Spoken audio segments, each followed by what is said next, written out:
सरकार किती खुणत आलं तरी लक्ष देत नाही. विशेष करून देवेंद्र फडणवीस साहेब खूप हिराला आपल्या राज्याला. तो सगळ्यात अगोदर तिथून सुरुवात आहे. ते जोपर्यंत येत तोपर्यंत मला नाही वाटत न्याय मिळत.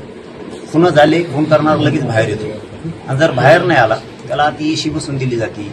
खूप आत मोबाईल आहेत. आता आमच्या बीडचं जर उदाहरण घेतलं तर संतोषबाईच्या देशमुखांचा खून झाला, त्याच्यातला आरोपी किंवा ते दुसरे आरोपी कोणी पण दुसरेपणा कुशाल फोनवर बोलते.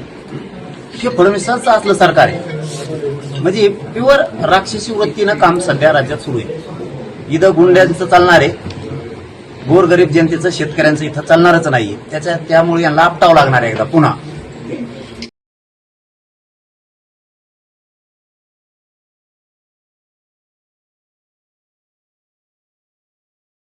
अगोदर वेगळं वाटत होतं, मला वाटतं आता काय काय काड्या फुसून ठेवल्या का पण त्याच्यात यांनाच कसं काय मतदान पडत तरी इतकं. तिथं कुणाला विचारलं ते म्हणतं मी मतदान नाही केलं, यांनाच कोण कोण पडत आहे.